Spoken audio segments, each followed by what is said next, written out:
Hello students, আজকের ভিডিওতে আলোচ্য বিষয় নাম্বার সিস্টেম বা সংখ্যা প্রণালী। সংখ্যা প্রণালী মানুষের একটা অত্যন্ত গুরুত্বপূর্ণ আবিষ্কার।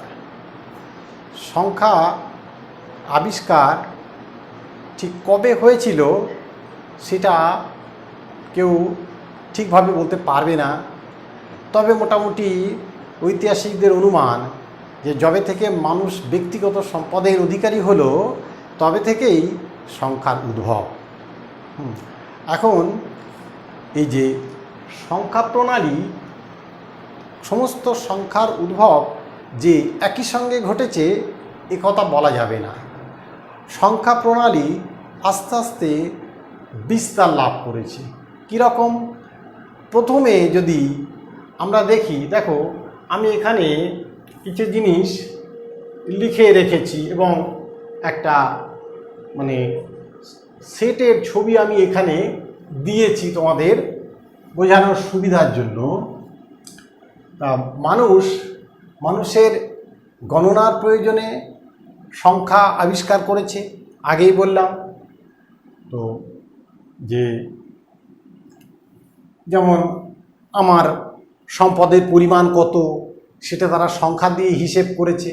আমার 5টা গরু আছে, আমার 4টি ছাগল আছে। এই সমস্ত সম্পদের পরিমাণ তার হিসেব কিতাব করবার জন্যই যে সংখ্যার আবির্ভাব হয়েছে এ কথা স্বাভাবিকভাবেই বলা চলে। তো প্রথমেই দেখো আমরা বলবো যে স্বাভাবিক সংখ্যা। স্বাভাবিক সংখ্যা কি? যে স্বাভাবিক সংখ্যা হচ্ছে এই যে দেখো আমি এখানে স্বাভাবিক সংখ্যার সেটকে সবচেয়ে প্রথমে এই যে একটা বৃত্তর মধ্যে দেখিয়েছি। স্বাভাবিক সংখ্যার সেট বা সেট যদি না আমরা দল বলতে পারি সহজে বোঝানোর জন্য, যে স্বাভাবিক সংখ্যার সেট সেটাকে এন অক্ষর দিয়ে প্রকাশ করা হয়। স্বাভাবিক সংখ্যা বা ন্যাচারাল নাম্বার, তাহলে ন্যাচারাল নাম্বার কোনগুলো?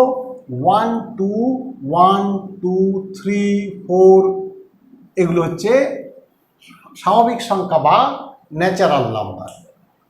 এখন দেখা গেল স্বাভাবিক সংখ্যা আমরা যদি দুটো স্বাভাবিক সংখ্যার যোগ করি তাহলে দেখা যাবে যে যোগফল সবসময় একটা স্বাভাবিক সংখ্যা হচ্ছে। কেমন? 3 + 4 = হলো 5, 5 + 4 = 9, 5 9 তারা সবাই কিন্তু স্বাভাবিক সংখ্যা। কিন্তু যদি 5 - 3 = হলো 2, কিন্তু যদি 5 - 5 লিখি তাহলে কিন্তু 0, এই 0 অর্থাৎ আমার কাছে 5টা জিনিস ছিল, 5টা জিনিস আমি কাউকে দিয়ে দিলাম, তাহলে আমার কাছে কিন্তু কোনো জিনিস রইল না। অর্থাৎ 5 - 5 এটাকে যে কিছু রইল না, 0, এই 0 সংখ্যা দিয়ে প্রকাশ করা হয়। অর্থাৎ 0কে সংখ্যা প্রণালীর অন্তর্ভুক্ত করা হলো। তো এই 0 সংখ্যাটা অবশ্যই অত্যন্ত গুরুত্বপূর্ণ একটা আবিষ্কার এবং এটা যে ভারতীয়দের আবিষ্কার সেটা মনে হয় বেশিরভাগ ছাত্রছাত্রী জানে। তো এখন এই 0কে যখন সংখ্যা প্রণালীর অন্তর্ভুক্ত করা হলো তখন কি হলো? তখন আমরা পেলাম হোল নাম্বার বা অখণ্ড সংখ্যা। অর্থাৎ দেখো এই যে আমি ত্রিভুজ এঁকেছি একটা, যে ত্রিভুজের মধ্যে গোল এঁকেছি এখানে, এই যে ত্রিভুজ, এবং দেখিয়েছি এটা হচ্ছে অখণ্ড সংখ্যা বা হোল নাম্বার। অর্থাৎ হোল নাম্বারের মধ্যে কোন কোন সংখ্যা আসছে? হোল নাম্বারের মধ্যে আসছে স্বাভাবিক সংখ্যা প্লাস 0, অর্থাৎ স্বাভাবিক সংখ্যা এবং 0, স্বাভাবিক সংখ্যা এবং এখানে প্লাস না বলে মনে হয় ইউনিয়ন বললে ভালো হতো। স্বাভাবিক সংখ্যার সঙ্গে 0-এর যে একত্রীভূত করলে আমরা যে সংখ্যা পেলাম তাকে আমরা বলবো অখণ্ড সংখ্যা বা হোল নাম্বার। কিন্তু দেখা গেল যে এই অখণ্ড সংখ্যা বা হোল নাম্বার সেটাও কিন্তু সমস্ত সমস্যার সমাধান করে দিতে পারছে না। সংখ্যা প্রণালীর আরও বিস্তার ঘটানোর প্রয়োজন ঘটল। তাহলে আমরা কেন সংখ্যা প্রণালীর আরও বিস্তার ঘটাবার প্রয়োজন হলো সেটা দেখো তোমাদের বলছি, যে কেন সংখ্যা প্রণালীর আরও বিস্তার ঘটাবার প্রয়োজন হলো। কারণ যে আমরা যদি বলি দুটো অখণ্ড সংখ্যা তাদের যোগফল, যেমন 5 plus 0 is equal to 5, 5 plus 10 is equal to 15, এগুলো আমরা বলতে পারি এগুলো যেন অখণ্ড সংখ্যা। আবার যদি লিখি 5 ইন্টু 10 50, এটাও অখণ্ড সংখ্যা। কিন্তু যদি 10 মাইনাস 5 এটা 5 হলেও 5 মাইনাস 10 এটা নিশ্চয়ই -5, তোমরা জানো। তাহলে দেখো যে এই যে -5 এটা কিন্তু অখণ্ড সংখ্যা নয়, কিন্তু -5 সংখ্যাটাও কিন্তু মানে সংখ্যা প্রণালীর অন্তর্ভুক্ত করা হলো। অর্থাৎ ধনাত্মক সংখ্যা, ঋণাত্মক সংখ্যা, হ্যাঁ, এগুলো সংখ্যা প্রণালীর অন্তর্ভুক্ত করা হলো। তাহলে আমরা কি বলবো, যে তাহলে এই যে দেখো পরে আরেকটা আমি চতুর্ভুজ এঁকে এইভাবে শূন্য ত্রিভুজ তার বাইরে চতুর্ভুজ এঁকে আমি আরেকটা সেট দেখিয়েছি। অর্থাৎ এই চতুর্ভুজের সেট এটা হলো তোমার ইন্টিজার বা পূর্ণ সংখ্যার সেট, হ্যাঁ, অখণ্ড পূর্ণ সংখ্যা বা ইন্টিজারের সেট। অর্থাৎ আমরা পেলাম পূর্ণ সংখ্যা বা ইন্টিজার। তাহলে যাকে পূর্ণ সংখ্যা বা ইন্টিজার, যাকে আমরা জেড অক্ষর দিয়ে প্রকাশ করছি, ঠিক আছে। তাহলে পূর্ণ সংখ্যা বা ইন্টিজার সেটা আবার দেখো দুরকম হচ্ছে। এক হচ্ছে পজিটিভ ইন্টিজার, যাকে জেড প্লাস দিয়ে বোঝানো হয়, আর নেগেটিভ ইন্টিজার যাকে জেড মাইনাস দিয়ে বোঝানো হয়, ঠিক আছে। পজিটিভ ইন্টিজার বা নেগেটিভ ইন্টিজার অর্থাৎ ধনাত্মক অখণ্ড সংখ্যা বা ঋণাত্মক অখণ্ড সংখ্যা। কিন্তু সংখ্যা প্রণালীর আরও বিস্তার ঘটাবার প্রয়োজন হলো। কেন আরও বিস্তার করবার প্রয়োজন হলো সেটা দেখো খুব সহজেই বোঝানো যেতে পারে। সেটা হচ্ছে যে আমরা যদি 3কে 5 দিয়ে গুণ করি তাহলে 15 হবে। আবার যদি 10কে 2 দিয়ে ভাগ করি তাহলে 5 হবে। কিন্তু যদি 3কে 5 দিয়ে ভাগ করি বা যদি 2কে 10 দিয়ে ভাগ করি, হ্যাঁ, 2কে 10 দিয়ে ভাগ করি, তাহলে দেখো এই সংখ্যাগুলো কিন্তু কোনো ইন্টিজার হচ্ছে না, কোনো পূর্ণ সংখ্যা হচ্ছে না। এগুলো কি? এগুলো হলো ভগ্নাংশ। সুতরাং ভগ্নাংশকেও সংখ্যা প্রণালীর অন্তর্ভুক্ত করা হলো। তাহলে কি হলো? তাহলে ভগ্নাংশকে যখন আমরা ইন্টিজারের সঙ্গে একত্রীভূত করলাম, তখন আমরা যেন আরও একটা বিস্তারিত সেট পেলাম, যাকে আমরা বলছি মূলদ সংখ্যা। অর্থাৎ মূলদ সংখ্যার ডেফিনেশনকে এইভাবে বলা হলো যে সংখ্যাকে তোমরা p/q আকারে প্রকাশ করতে পারো, বা আমরা p/q আকারে প্রকাশ করতে পারি, যেখানে q not is equal to 0, হ্যাঁ, তাহলে সেই সংখ্যাকে আমরা বলবো যে সেই সংখ্যা হলো মূলদ সংখ্যা। তাহলে মূলদ সংখ্যা ধারণা যথেষ্ট গুরুত্বপূর্ণ, হ্যাঁ। তাহলে দেখো আমি এই যে পঞ্চভুজ বা পেন্টাগন, তার মধ্যে আমি মূলদ সংখ্যাকে দেখিয়েছি। অর্থাৎ মূলদ সংখ্যা হচ্ছে তোমার যে সংখ্যাকে p/q আকারে প্রকাশ করা যাবে তাদেরকে বলে মূলদ সংখ্যা, হ্যাঁ। মূলদ সংখ্যা বা তাকে আমরা বলছি রেশনাল নাম্বার।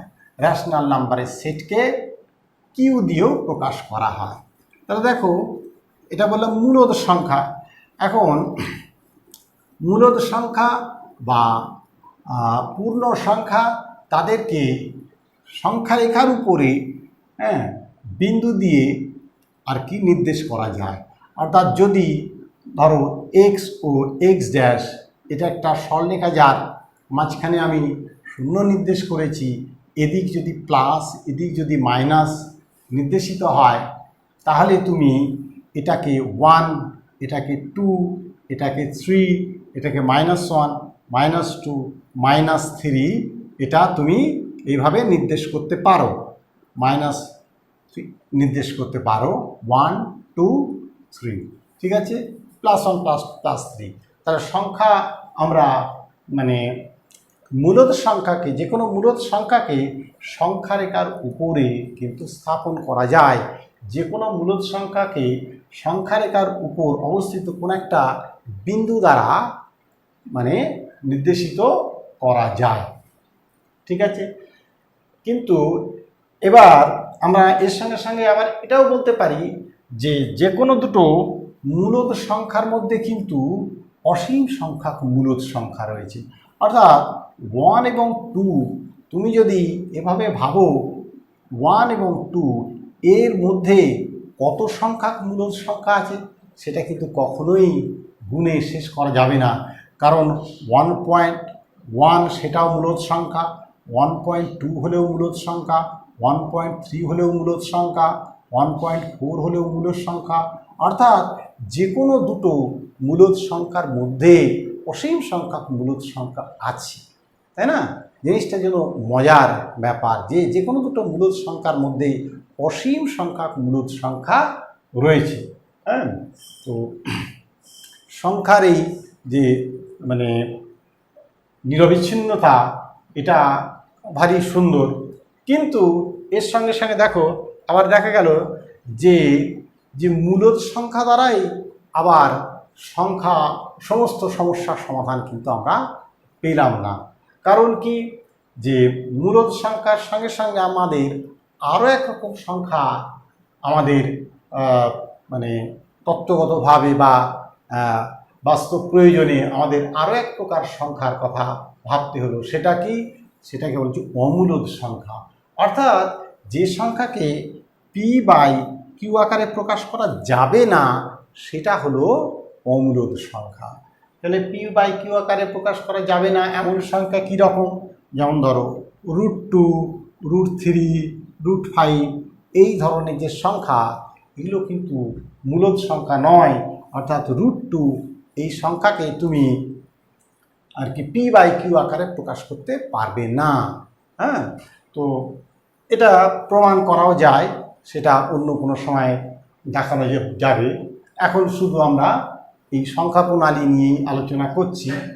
তা দেখো এবার কি, যে এখানে যে কথা বলেছিলাম যে মূলদ সংখ্যা প্রণালী যেন খুব ঘন, 1.1, 1.01, 1.001 তুমি যত খুশি, অর্থাৎ যে কোনো দুটো মূলদ সংখ্যার মধ্যে অসীম সংখ্যক মূলদ সংখ্যা আছে, কিন্তু তা সত্ত্বেও দেখো যে মূলদ সংখ্যা প্রণালী যেন এত ঘন নয় যে যে তার মধ্যে আর কি আর অন্য কোনো সংখ্যা নেই, তা কিন্তু নয়। মানে এই সংখ্যারেখার উপরে মূলদ সংখ্যা ছাড়া আমরা কিন্তু এই অমূলদ সংখ্যাকেও সংখ্যারেখার উপরে কোনো একটা বিন্দু দ্বারা দেখাতে পারি। এবং তার একটা উদাহরণ আমি এখানে দেখাচ্ছি। কীরকম? মনে করো ও থেকে এ এই পর্যন্ত 1 একক দৈর্ঘ্য, এটা 1 একক বোঝাচ্ছি। তাহলে আমি এখানে এরকম একটা বর্গক্ষেত্র আঁকলাম, এই যে ও, এটা ও এ বি সি, এই বর্গক্ষেত্রের এটা হচ্ছে কর্ণ। তাহলে দেখো বর্গক্ষেত্রের কর্ণ এটা যদি 1 হয়, এটা যদি 1 হয়, তাহলে বর্গক্ষেত্রের কর্ণ OB², পিথাগোরাসের উপপাদ্য যারা জানো তারা নিশ্চয়ই বুঝতে পারছো যে 1² + 1² মানে 1 + 1 = 2। অতএব OB এটা হলো √2। তাহলে √2 কি বলেছি? √2 হলো একটা অমূলদ সংখ্যা। তাহলে দেখো তুমি যদি মানে ওকে কেন্দ্র করে এই যে √2 ব্যাসার্ধ নিয়ে একটা বৃত্তচাপ আঁকো, তাহলে সেটা যদি এই বিন্দুতে ছেদ করে, তাহলে ও মনে করো পি বিন্দুতে ছেদ করলো, তাহলে কি হলো, তাহলে দেখো এখানে এই যে পি বিন্দুটা কিন্তু √2 এই অমূলদ সংখ্যাকে নির্দেশ করছে। পি পি বিন্দু পি বিন্দু এই √2 এই অমূলদ সংখ্যাকে নির্দেশ করছে। তাহলে আমরা কি পেলাম, তাহলে পেলাম দেখো যে সংখ্যারেখার উপরে শুধু মূলদ সংখ্যাই নেই, সংখ্যারেখার উপরে কিন্তু অমূলদ সংখ্যাও আছে। তার ঠিক √2, √3, √5 এই সমস্ত সংখ্যাকে কিন্তু সংখ্যারেখার উপরে বিভিন্ন বিন্দু দ্বারা নির্দেশ করা যেতে পারে। তার জ্যামিতিক পদ্ধতি, সুন্দর পদ্ধতি আছে। হ্যাঁ, তোমরা মানে সেটা হয়তো নিজেরাই চেষ্টা করলে পারবে। √2 আমি যেভাবে বললাম, √3, √5 ঠিক সেইভাবে দেখানো যেতে পারে, তার সুন্দর কায়দা আছে। তাহলে আমরা কি পেলাম, যে সংখ্যারেখার উপরে আমরা দুরকম সংখ্যা পেলাম, মূলদ সংখ্যা এবং অমূলদ সংখ্যা। আর এই মূলদ সংখ্যা এবং অমূলদ সংখ্যা একযোগে যে সংখ্যা গঠন করছে, যে সংখ্যা প্রণালী গঠন করছে, অর্থাৎ এই মূলদ সংখ্যা এবং অমূলদ সংখ্যার যে সেট, হ্যাঁ, সেটাকেই বলা হচ্ছে বাস্তব সংখ্যা বা রিয়েল নাম্বার। সেটাকেই আমরা বলছি বাস্তব সংখ্যা বা রিয়েল নাম্বার। ঠিক আছে, এই বাস্তব সংখ্যা প্রণালীর এই ধারণা সেটা কিন্তু খুবই গুরুত্বপূর্ণ। তো এইবার এই কথা প্রসঙ্গে আমরা আরেকটু বলতে পারি যে এই বাস্তব সংখ্যা, তাহলে বাস্তব সংখ্যা সেটা তাহলে প্রতিটি বাস্তব সংখ্যাকে আমরা সংখ্যারেখার উপরে একটা বিন্দু দ্বারা নির্দেশ করতে পারি। প্রতিটি বাস্তব সংখ্যাকে আমরা সংখ্যারেখার উপরে একটা বিন্দু দ্বারা নির্দেশ করতে পারি এবং বিপরীত ক্রমে, অর্থাৎ সংখ্যারেখার উপরে প্রতিটা বিন্দুই যেন একটা বাস্তব সংখ্যার মানে তারা যেন প্রতিনিধি, অর্থাৎ তারা একটা বাস্তব সংখ্যাকে মানে নির্দেশ করছে যে হ্যাঁ, এই বিন্দু একটা বাস্তব সংখ্যা, এই বিন্দু একটা বাস্তব সংখ্যা, এই বিন্দু একটা বাস্তব সংখ্যা, এই বিন্দু একটা বাস্তব সংখ্যা। অর্থাৎ সংখ্যারেখার উপরকার প্রতিটা বিন্দুই একটা বাস্তব সংখ্যাকে নির্দেশ করছে। অর্থাৎ এটা ব্যাপারটা কেমনভাবে বলছি তোমরা খেয়াল করো। অর্থাৎ আমরা প্রতিটা বাস্তব সংখ্যার জন্য সংখ্যারেখার উপর একটা বিন্দু পাবো, যে অর্থাৎ এই বিন্দু এই বাস্তব সংখ্যাকে নির্দেশ করছে। ঠিক একইভাবে বিপরীত ক্রমে সংখ্যারেখার উপরকার প্রতিটা বিন্দুই যেন একটা বাস্তব সংখ্যার প্রতিরূপ, অর্থাৎ সে একটা বাস্তব সংখ্যাকেই নির্দেশ করছে। তাহলে দেখো সংখ্যা এবং বিন্দুর মধ্যে কি অপূর্ব মেলবন্ধন, যেন একই অঙ্গে দ্বৈত রূপ, তাই না? এই অপূর্ব মেলবন্ধন সত্যি গণিত শাস্ত্রকে বহুদূর এগিয়ে নিয়ে যেতে সাহায্য করেছে। ঠিক আছে, তো বাস্তব সংখ্যা প্রণালীর কথা আমি বললাম। তো এই প্রসঙ্গে আমরা এটাও বলতে পারি যে অর্থাৎ যে বাস্তব সংখ্যা প্রণালী খুবই ঘন, বাস্তব সংখ্যা প্রণালী খুবই ঘন। কেমন ঘন? যে বাস্তব সংখ্যা প্রণালী এতই ঘন যে তারা ফাঁকহীনভাবে পাশাপাশি অবস্থান করছে, অর্থাৎ ফাঁকহীনভাবে পাশাপাশি অবস্থান করছে। সেই জন্য বাস্তব সংখ্যা প্রণালী যেন একেবারে নিরবিচ্ছিন্নভাবে অবস্থান করছে, তাদের মধ্যে কোনো ফাঁক নেই। তাহলে এই যে মানে বাস্তব সংখ্যা প্রণালীর এই যে ফাঁকহীন অবস্থা, একেই কিন্তু খুব সুন্দর একটা কথা দিয়ে বোঝানো হয়েছে। এটাকে বলা হয়েছে যে মানে অ্যারিথমেটিক্যাল কন্টিনিউয়াম বা পাটিগণিতীয় নিরবিচ্ছিন্নতা। হ্যাঁ, অর্থাৎ বাস্তব সংখ্যা প্রণালী এতই ঘন যে তারা এখন ফাঁকহীনভাবে পাশাপাশি অবস্থান করছে। আসলে ঠিক এই কথাই কিন্তু আমি বলেছি যে প্রত্যেকটা বাস্তব সংখ্যার জন্যেই আমরা সংখ্যার উপরে একটা বিন্দু পাব। বিপরীত ক্রমে সংখ্যারেখার উপরে প্রতিটা বিন্দুই একটা বাস্তব সংখ্যাকে নির্দেশ করে। সুতরাং এই দুটো থেকে আমরা অবশ্যই এই কনক্লুশনে আসতে পারি যে বাস্তব সংখ্যা যেন ফাঁকহীনভাবে অবস্থান করছে, তাই না? ফাঁকহীনভাবে বাস্তব সংখ্যা অবস্থান করছে। বাস্তব সংখ্যা প্রণালীর এই যে ফাঁকহীন অবস্থা, এটাকেই বলা হচ্ছে গাণিতিক কন্টিনিউয়াম বা অ্যারিথমেটিক্যাল কন্টিনিউয়াম। একে লিনিয়ার কন্টিনিউয়ামও অনেক সময় বলা হয়ে থাকে। ঠিক আছে, তো আমি ভিডিওটি আর দীর্ঘ করব না। মানে সংখ্যা প্রণালী বা নাম্বার সিস্টেম সম্পর্কে আমি একটা মোটামুটি একটা ধারণা তোমাদের দেওয়ার চেষ্টা করলাম। পরবর্তী ভিডিওতে আমি এই যে মানে সংখ্যা লিখবার যে বিভিন্ন রকম পদ্ধতি আছে, যে পৃথিবীতে সংখ্যা লিখবার 3 রকমের পদ্ধতি আছে। একটাকে বলা হয় রোমান পদ্ধতি, রোমান সিস্টেম। একটাকে বলা হয় Indo Arabic system, Indo Arabic system বা পজিশনাল ভ্যালু সিস্টেম। আর একটাকে বলা হয় চাইনিজ পদ্ধতি। এই মানে পদ্ধতিগুলো সম্বন্ধে, অর্থাৎ বেসিক্যালি রোমান পদ্ধতি এবং ইন্দো অ্যারাবিক পদ্ধতি বা পজিশনাল ভ্যালু সিস্টেম নিয়ে আরেকটা ছোট ভিডিও আমার করবার ইচ্ছা আছে, এবং সেখানে কিছু মজার জিনিস তোমাদের দেখাবার ইচ্ছা আছে। তোমরা ভিডিওটি যদি দেখে পছন্দ করো তাহলে তোমরা এটাকে লাইক শেয়ার করো, এবং পরবর্তী ভিডিও আমি খুব তাড়াতাড়ি আবার তৈরি করব। Thank you.